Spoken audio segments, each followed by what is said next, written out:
Good afternoon तपाईहरुलाई सबैजनालाई फेरि पनि जय मसी र हामीले चाहिँ लन्च गरिसक्यौं र मैले आज चाहिँ लन्च गरिसकेर चाहिँ दही अनि म्याङ्गोको लस्सी बनाउँदै छु। तपाईले हेर्नु होला ल, सबै मेरो इन्ग्रेडिएन्ट्सहरु त यिनारै छ हो, तर मैले आज यसमा एड गरेको छु म्याङ्गो मात्र मैले एड गरेको छु है। तपाईले हेर्नुस् ल।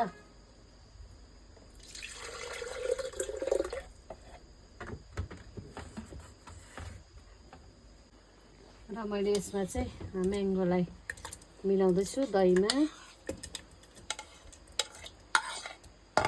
त्यसपछि म हाल्दैछु यहाँ पुदिना मैले हाल्दैछु। त्यसपछि मैले यसमा सुगर एड गर्दैछु। आज चाहिँ म सुगर यसमा 3 चम्ची नै मैले लगाएँ, म्याङ्गो पनि गुलियो नै हुन्छ त्यो भएकोले गर्दा। अब यसलाई चाहिँ म ग्राइन्ड गर्दैछु।